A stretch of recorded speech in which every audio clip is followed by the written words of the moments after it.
adanya ketersediaan anggaran dalam rangka pengembangan SDM itu sendiri. Pendidikan vokasi.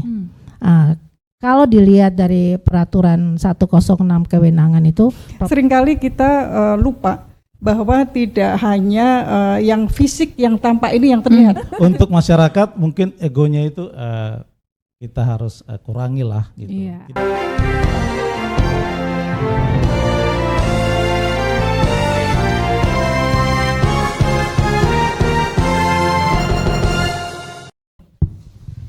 Selamat datang di podcast RRI Merauke kerjasama dengan Bapperida Provinsi Papua Selatan. Dan hari ini kita akan membahas terkait dengan inovasi daerah.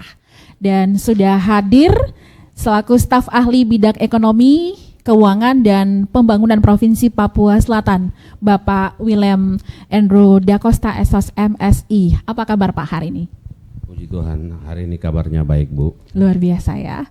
Iya, dan juga hadir selaku Kepala Bapperida Provinsi Papua Selatan. Ada Dr. Ulmi Listianingsi Wayani SOS MM. Apa kabar Ibu?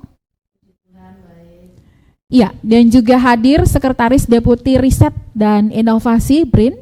Ada Ibu Dr. Insinyur Wiwi Joyli Jami MT. Apa kabar Ibu? Alhamdulillah baik. Iya, Terima ini kasih. perjalanan Ibu jauh juga ya?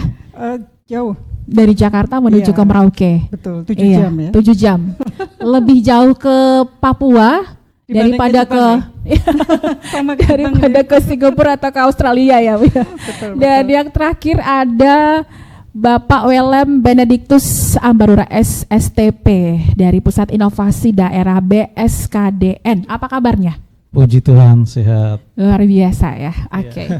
Ya, saya langsung ke Bapak Willem dulu nih ya, Pak ya, selaku staf ahli bidang ekonomi, keuangan dan pembangunan Provinsi Papua Selatan yang mewakili pemerintah Provinsi Papua Selatan untuk hadir hari ini. Ya, bagaimana peran pemerintah ya? Pemerintah dalam meningkatkan inovasi daerah cakupannya kita dalam 4 kabupaten, yaitu Kabupaten Merauke, Kabupaten Bovendigul, Asmat dan juga Mapi. Apalagi ini perbandingannya cukup lumayan nih Pak ya, antara Kabupaten Merauke indeksnya dengan kabupaten yang lain, dan yang belum dinilai adalah tidak dapat dinilai adalah 2 kabupaten, yaitu Kabupaten Bovendigul dengan Asmat. Ya, silahkan Pak. Terima kasih. Terkait dengan indeks atau nilai yang didapat oleh 2 kabupaten, dalam hal ini Kabupaten Asmat dan Kabupaten Bovendigul, yang tidak dapat dinilai alias disclaimer itu memang sangat kurang nilainya. Jadi kami berterima kasih khususnya kepada Badan Perencanaan dan Riset Daerah Provinsi Papua yang pada hari ini boleh mengadakan rapat koordinasi tentang inovasi daerah. Tujuan dari rapat koordinasi itu sendiri adalah untuk tersusunnya arah dan kebijakan terkait inovasi di daerah. Kemudian terciptanya sumber daya manusia yang memahami dan mengimplementasikan inovasi daerah di Provinsi Papua Selatan ini. Dan berikutnya tercapainya mutu inovasi daerah dalam penyelenggaraan pemerintahan di Provinsi Papua Selatan. Jadi pada intinya pemerintah Provinsi Papua Selatan siap untuk memfasilitasi 4 kabupaten cakupan yang ada di Provinsi Papua Selatan, yakni Merauke, Mapi, Bovendigul dan Asmat, dengan khususnya untuk dalam pengembangan SDM. Ya. Kita berbicara inovasi ini, kalau SDM-nya nggak ada, ya sama aja. Ya. Itu faktor pokok. Kemudian yang kedua, adanya ketersediaan anggaran dalam rangka pengembangan SDM itu sendiri. Dan yang paling terakhir mungkin rekrutmen SDM di Provinsi Papua Selatan, dalam hal ini rekrutmen kepada tenaga-tenaga yang mempunyai skill, keahlian dalam rangka pengembangan inovasi. Saya pikir demikian. Kita kategorikan cukup lah ya. Sedangkan di kabupaten yang lain ini pasti masih banyak pembenahannya. Oke. Nah, kebijakannya yang diambil langkah tercepatnya untuk pemerataan, silakan Pak. Kalau menurut saya SDM-nya Itu yang paling utama ya Pak ya? paling utama, Oke. karena dengan terbentuknya Provinsi Papua Selatan berdasarkan Undang-Undang Nomor 14 Tahun 2022 ya Ibu. 2022 ini banyak SDM yang kurang. Dalam hal ini maksud kami rekrutmennya itu kan Provinsi Papua Selatan mengambil dari kementerian dan lembaga, kemudian dari pemerintah Provinsi Papua Selatan, Iya. dan juga 4 kabupaten cakupan. Dengan demikian ada ASN yang direkrut ke provinsi, kemudian di kabupaten terjadi kekosongan. Iya. Maka oleh sebab itu perlu sekali rekrutmen ASN. Dan sepanjang kami ketahui, Provinsi Papua Selatan sudah menerima kuota dari Badan Kepegawaian Negara. Tahun ini kita dapat formasi sekitar, untuk rekrutmen yang baru ada 1.000 formasi khusus dalam rangka mengisi kekosongan SDM yang ada di Provinsi Papua Selatan maupun daerah cakupan lain, daerah cakupan kita. Iya. Karena ada kabupaten yang tidak membuat peta perencanaan rekrutmen. Oleh sebab itu kemungkinan besar, saya tidak mendahului Pak Gubernur ya. Ya. Maksudnya kemungkinan besar demi pemerataan SDM, Betul. kita dapat 1.000 formasi itu nanti dibagi 200 per kabupaten. Itu rencana. Baik. Demikian Bu. Ini gimana Pak? Apakah langkah-langkah kebijakan yang saat ini dilakukan adalah semua putra-putri daerah lagi sedang diberikan kebebasan dalam hal ini beasiswa di luar sekolah lebih banyak, atau seperti apa nih Pak? Dan juga keberadaan universitas yang ada di Merauke ini, Iya. sebagai ibu kota Provinsi Papua Selatan, kan tidak semua fakultas yang ada di Musamus universitas kita itu Betul. bisa mengakomodir SDM. Dalam hal ini pengembangan SDM, ada yang tidak ada, itu bisa dikirim keluar dengan mempunyai indeks prestasi akademik yang baik. Demikian juga dengan ASN yang punya kapasitas, punya kemampuan, itu ditugas belajarkan biasa ke luar apabila di universitas kita tidak ada, Oke. tidak ada jurusannya. Baik. Demikian begitu. Lalu mungkin juga ada faktor lain ya. Kita mengingat bahwa SDA ya di Papua Selatan ini sangat mencukupi, bahkan melebihi sebenarnya ya. Tapi kalau tidak ditopang dengan SDM yang mumpuni, ini tentunya agak bertimpang gitu ya Ibu ya. Oke. Atau mungkin ada faktor lain ya yang tentunya menjadi hambatan ya yang diperoleh oleh Bapperida Provinsi Papua Selatan. Silahkan Ibu. Keberanian. Sehingga dengan kurang adanya keberanian ini salah satu faktor atau indikator untuk melangkah lebih maju ke depan. Jadi terstuck aja seperti itu. Ya. Berikutnya yaitu memang kita melihat dari penganggaran yang ada ini, kita APBD Provinsi Papua Selatan ini kita lebih cenderung kepada pengembangan ekonomi masyarakatnya.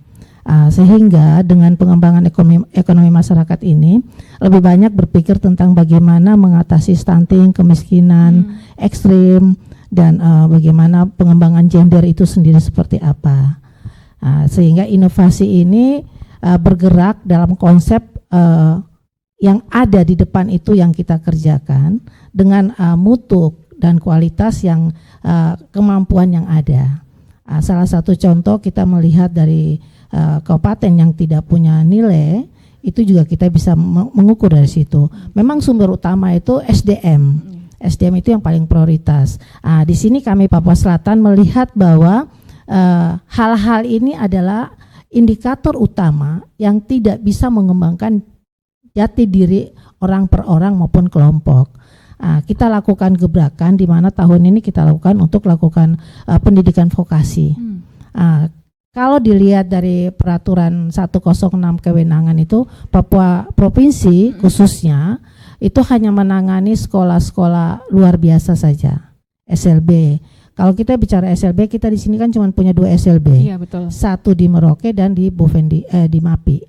Itu. Jadi sehingga kita harus punya langkah yang terbaru, yaitu kita buat sekolah vokasi untuk mengatasi sumber daya manusianya itu seperti apa dengan kemampuan dia. Talenta dia seperti apa. Dengan sekolah vokasi ini akan membuat satu terobosan di mana dengan kemampuan anak-anak kita khususnya OAP, apalagi kita bicara OTSUS, ini bisa dia lebih menunjukkan kemampuan dirinya. Di mana juga dengan berkaitan kegiatan kami di hari ini, rakor dan pameran, itu menunjukkan kemampuan daerah. Bovendigul bisa menunjukkan hasil karyanya, inovasinya itu TV lokal yang mereka lakukan. Kabupaten Manokwari, Merauke sendiri, dia melakukan UKM, peningkatan UKM dengan fungsi ikan itu dibuat apa saja, bekerja sama dengan sekolah SMK, dan Asmat sendiri kerajinan tangan yang dibuat dari kulit sagu dan kulit kayu. Itu, dan dari kami Provinsi Papua Selatan sendiri itu melakukan aplikasi-aplikasi terkait dengan administrasi ASN.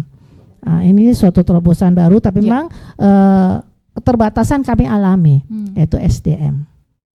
Iya, baik. Pandai dan juga sudah sangat memiliki talenta ya, dalam arti boleh memproduksi sumber daya alam, kearifan lokal yang mana digabungkan untuk bisa menjadi salah satu aset yang bisa diperjualbelikan dan nilainya plus gitu ya. Ini khusus untuk UMKM ya. Nah, mungkin tinggal dari kerjasama saja ya Ibu ya, antara pemerintah daerah, provinsi dengan masyarakat untuk lebih banyak kembangkan dari bidang ekonomi.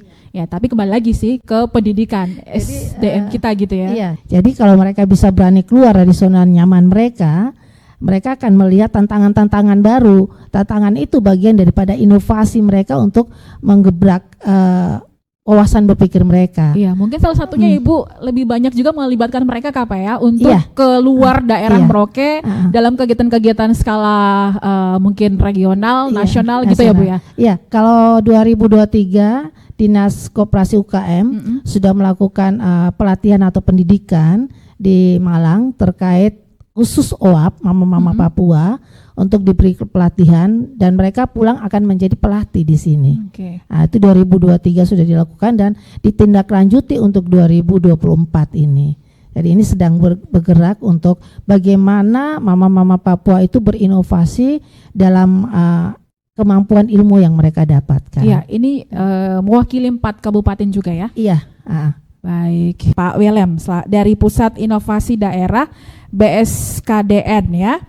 Ya, dan ini terkait bagaimana program dari pusat ya, yang tentu perlu diselaraskan dari pusat dan kemudian bisa sampai ke tingkat provinsi dan juga daerah, ini sama gitu. Sebelumnya saya berterima kasih untuk Bapak Pemda Provinsi Papua Selatan, karena ini pertama kali saya datang ke Merauke. Oh begitu ya, selamat datang Pak ya. Iya, pertama kali ke Merauke. Dan akhirnya saya sudah bisa mengategorikan saya sebagai warga Indonesia nih. Betul, karena saya sudah pernah ke Sabang dan sudah sampai ke Merauke. Iya, udah afdol ya Pak. Udah afdol lah gitu. Ya, untuk kebijakan-kebijakan yang sedang dijalankan oleh kami di Badan Strategi Kebijakan itu terkait dengan penilaian indeks ya. Terkait dengan penilaian indeks untuk Papua Selatan berada di peringkat terakhir. Berada di peringkat terakhir. Sedih sekali kita ya. Oh tidak masalah, tidak masalah. Untuk DWB baru ya. Betul. Itu it's okay lah, tidak ada masalah sih. Untuk lebih baik lagi nanti dibimbing oleh Bapeda maupun dari pusat. Kami punya program yaitu setiap tahun ada pembinaan terhadap daerah yang kurang inovatif. Kalau tidak salah, Papua Selatan masuk untuk kegiatan kami di tahun ini. Mungkin nanti beberapa hari lagi ada tim dari BSKDN, mungkin langsung dipimpin oleh Kepala BSKDN, kalau tidak salah akan berkunjung ke Papua. Saya tidak tahu persis apakah di Papua Selatan atau di Papua Barat Daya. Iya, kita Antara tentu dua. tunggu ya. Semoga di Papua Selatan. Iya. Udah didengar sama Pak Willem, kita tunggu Iya, gitu ya. betul. Jadi kami punya agenda itu, Bu, setiap tahun. Setiap tahun ada pembinaan khusus untuk daerah yang kurang inovatif. Ya, dan juga kita kan ada Permendagri, juga ada PP 38. Jadi untuk kebijakannya sebenarnya sudah ada, sudah running beberapa tahun yang lalu dari 2017 dan juga Permendagrinya 2018. Jadi ini tinggal kesiapan dari teman-teman di daerah saja.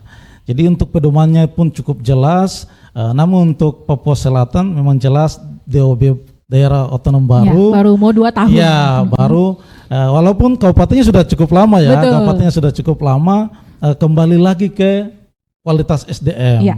Tapi saya punya punya pengalaman sebelum ke Kemendagri. Saya juga pernah bertugas di daerah seperti dengan Bapak Ibu sekalian, dan pernah kami juara 2 lomba desa tingkat nasional. Kabupaten Badung itu peringkat 1.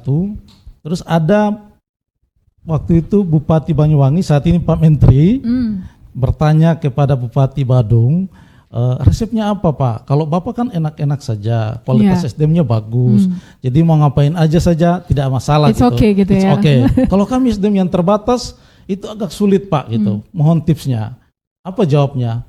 Kalau Bapak berpikir terbatas terus Pak. Oke. Gitu. Jadi mindset berpikirnya yang harus ke pola kita. diubah. Bahwasanya SDM itu tidak ada batasnya. Semua orang dengan kekurangan dan kelebihannya masing-masing gitu. Jadi itu yang sering kami sampaikan ke teman-teman yang kurang inovatif dan mau sedikit lagi sangat inovatif. Bahwasanya itu harus sustainable itu. Inovasinya itu harus berkelanjutan, dan yang paling penting yang sering sampaikan Pak Menteri adalah bermanfaat. Itu dulu. Jadi gerakan atau gebrakan untuk melakukan pembaharuan yang dinamakan inovasi itu harus punya dampak dan bermanfaat. Jadi teman-teman kita di Papua Selatan, di Merauke harus resah, gelisah dengan kondisi. Nah disitulah akan muncul ide-ide untuk mengeluarkan, membangun, menciptakan inovasi seperti di pameran tadi.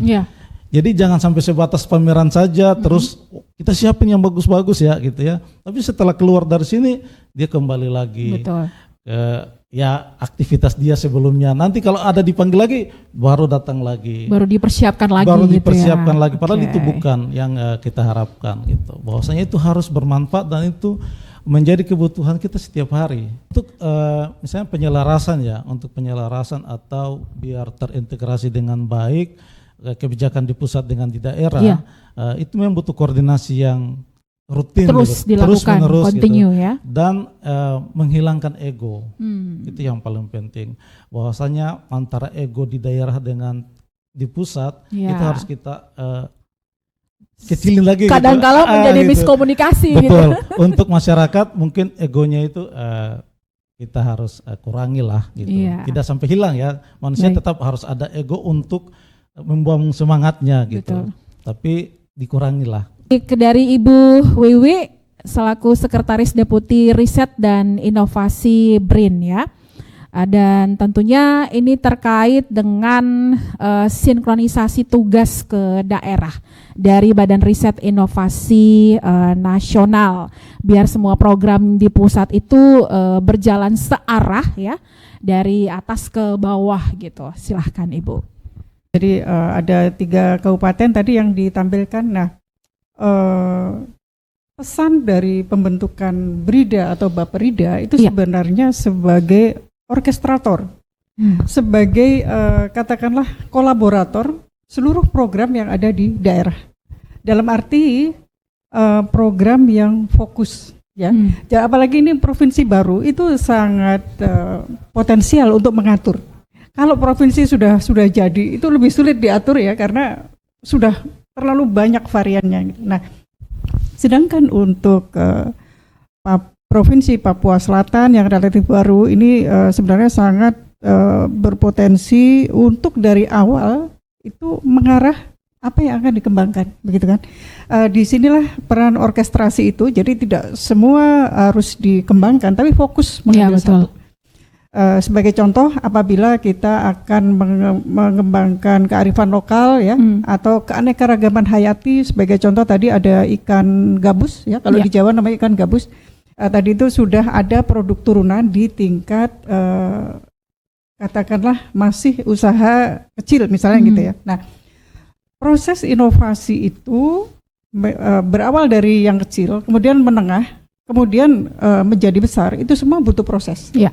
Proses paling penting itu adalah kolaborasi. Ketika masih kecil bisa dikerjakan sendiri. Ketika sudah mulai menengah, dia harus berkolaborasi karena sudah mulai kekurangan modal gitu ya. Sudah mulai kekurangan alat gitu kan. Nah, disitulah peran kolaborasi. Dia sudah harus tidak lagi fokus kepada produksinya, tapi ternyata peran para pihak ini yang harus diidentifikasi begitu, dan disitulah terus berkembang gitu ya. Ketika menengah kemudian menjadi besar, itu semua terus berlanjut proses kolaboratif. Nah, disitulah peran Bapperida di unit Litbang ya, karena itu Bapperida itu di unit Litbang lebih fokus sebenarnya sebagai peran koordinasi, karena dia itu sudah diberi tusi sebagai perumus kebijakan, kemudian pelaksana dan pemantau gitu ya, memantau dari sisi substansi ya, bukan audit anggaran itu bukan, tapi dari sisi substansi program keberlanjutannya inilah yang harus dipantau. Jadi Bapperida itu menjadi mitra perencanaan pembangunan daerah dari sisi mengorkestrasi program-program sehingga berdampak. Seringkali kita banyak terjadi di mana-mana bahwa kegiatan itu silo, masing-masing jalan sendiri. Nah, ketika kita itu mengambil fokus, terus kemudian diturunkan gitu ya, SDM mana yang perlu dikembangkan, apakah di semua SDM akan dikembangkan, itu nanti akan terbentur kepada pemanfaatan. Nanti dia lapangan kerjanya nggak ada begitu ya. Akan tetapi kalau sudah dari awal misalnya kita ini mau mengembangkan ekonomi daerah. Nah, dari situ ternyata pendidikan kejuruan, pendidikan vokasi itu mungkin di dalam tahap awal yang perlu dikembangkan. Tapi untuk apa, spesifik apa? Nah, itulah nanti juga kolaborasi dengan pengujian di mana misalnya di sini ada perguruan tinggi yang sudah ada begitu ya. Kemudian perguruan tinggi itu sekarang fokusnya kemana nih? Kalau misalnya belum sinkron, nah itu kita bisa arahkan gitu. Dan disitulah peran ketika menyusun dokumen perencanaan daerah, kita menyebutnya rencana induk untuk riset dan inovasi begitu ya. Nah, disitulah fokus itu bisa didetailkan. SDM mana yang akan dikembangkan, infrastruktur apa yang perlu dikerjasamakan. Karena daerah itu tidak diarahkan untuk menghasilkan riset atau SDM riset sendiri, karena itu prosesnya agak mahal ya. Jadi itu cukup dilakukan kolaborasi misalnya dengan perguruan tinggi atau dengan lembaga litbang dimanapun. Nah, Brida ini punya peran kolaborasi karena begitu banyak Brida dan Bapperida di daerah. Ada daerah yang menghasilkan produk A, ada daerah yang menggunakan produk A, dan itulah bagaimana kita mengidentifikasi kebutuhan. Gitu. Dan disitulah mungkin di unit litbang itu juga nanti akan fokus SDM mana nih yang berperan, yang bisa mengorkestrasi. Itu juga penting ya. Seringkali kita lupa bahwa tidak hanya yang fisik yang tampak ini yang terlihat, akan tetapi pihak atau person-person yang mengidentifikasi, menghubungkan ini juga penting. Dari situlah proses bisnis kita lihat ya. Model bisnis mengembangkan ini bagaimana. Nah, ketika kita bicara ekonomi berbasis inovasi, model bisnis, proses bisnis itu dari awal sudah harus diidentifikasi dan terus dipantau. Jadi tidak hanya berhenti kepada satu alur, akan tetapi adjust, namanya inovasi ya. Inovasi itu harus adaptif. Ada perubahan apa, dia harus ngikuti. Dan apa hubungannya dengan pemerintah? Nah, pemerintah ini sebagai regulator. Dialah yang mengatur dengan menggunakan kebijakan. Nah, kebijakan untuk masyarakat inilah yang harus terus disesuaikan, sehingga kita sebut sekarang ini ada kajian sains, ada kajian empiris. Lebih penting lagi itu kajian, setelah ada kajian sains ya yang biasa menghasilkan knowledge. Nah, lebih penting lagi ketika menghasilkan solusi kita sebut dengan evidence ya, kajian-kajian berbasis bukti. Nah, disitulah kita dengarkan kebutuhan masyarakat, kita dengar apa yang bisa dimanfaatkan oleh masyarakat. Nah, disitulah kemudian program itu di-adjust. Oh, ternyata programnya ABC ini yang dibutuhkan oleh masyarakat. Nah, kira-kira seperti itu. Baik, terima kasih untuk semua bintang tamu yang sudah hadir. Ini akhir nih ya untuk podcast kita. Saya persilakan ke Bapak Willem, kemudian Ibu Ulmi, dan Ibu Wiwi, serta Pak Willem nih ya. Apa yang ingin disampaikan, harapannya terkait dengan podcast kita hari ini, inovasi daerah. Saya terkait dengan inovasi daerah, mohon maaf saya ini sebelumnya bertugas lama di Asmat. Ibu. Oh, siap. Saya kurang lebih 22 tahun bertugas di Asmat. Paling lama Pak, bukan kurang lama ya. Keterkaitan dengan potensi daerah. Ya.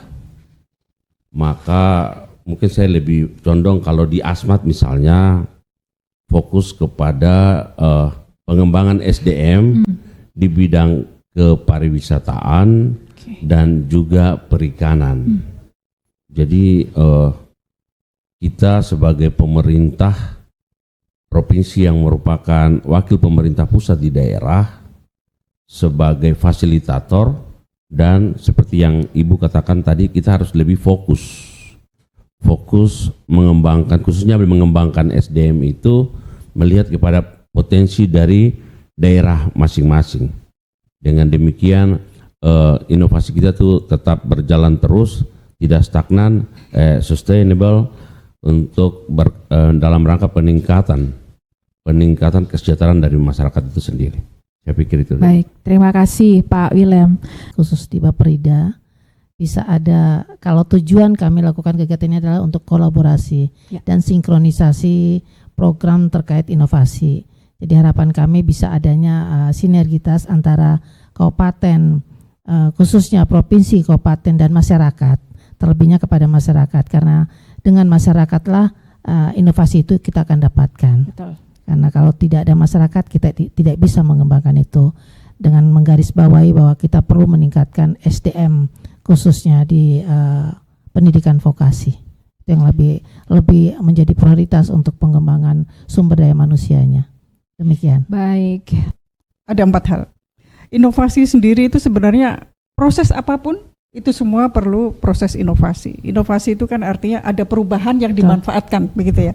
Tapi 4 hal yang paling penting itu adalah ketika kita ingin menghasilkan impact, itu adalah fokus, kemudian kita identifikasi bagaimana proses bisnisnya sehingga menghasilkan impact, bagaimana berkolaborasi, kemudian kebijakan apa yang perlu dilakukan untuk mendukung proses bisnis tadi berhasil, sehingga bisa menghasilkan impact gitu. Jadi 4 hal itu yang paling penting ketika kita berusaha menghasilkan impact ya. Fokus, proses bisnis, kolaborasi, kebijakan. Karena peran pemerintah itu sebagai regulator. Jadi disitulah dukungan pemerintah.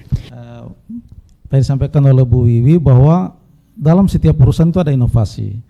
Nah, yang paling penting di sini adalah stakeholdernya. Jadi sebaik apapun itu inovasi, tetapi stakeholdernya tidak bisa melakukan itu dengan baik, maka itu akan mubazir. Jadi yang paling penting di sini adalah inovasi meningkatkan kualitas pelayanan publik, berarti pejabat publiknya juga harus punya kualitas. Gitu. Dengan kualitas yang baik maka akan menghasilkan juga yang baik gitu ya. Outcome-nya juga akan berkualitas. Saling menunjang gitu ya. Saling menunjang. Benar saya, terima kasih. Iya, baik. Terima kasih untuk semua bintang tamu yang sudah hadir untuk saat ini. Pak Willem Endro Da Costa SH MSI selaku staf ahli bidang ekonomi, keuangan, dan pembangunan mewakili pemerintah Provinsi Papua Selatan. Lalu juga Kepala Baperida Provinsi Papua Selatan, Ibu Dr. Ulmi Listianingsi Wayeni SH MM. Ya, Sekretaris Deputi Riset dan Inovasi BRIN, Dr. Insinyur Wiwi Joyelijani MT, dan juga Pusat Inovasi Daerah BSKDN, Bapak Willem Benedictus Ambarura SSTP. Apa yang kita bahas hari ini terkait dengan inovasi daerah, tentu ini sangat penting untuk terus dilakukan pembenahannya, mengingat juga bahwa kita masih dalam proses berjalannya pemerintahan Provinsi Papua Selatan menuju ke 2 tahun. Iya, dan saya juga tunggu mungkin mungkin nanti ada lagi program selanjutnya yang ingin kita adakan podcast, bisa langsung kontak kami juga, kami siap ya. Baik, terima kasih dan saya Deji sampai jumpa di podcast RRI Merauke selanjutnya.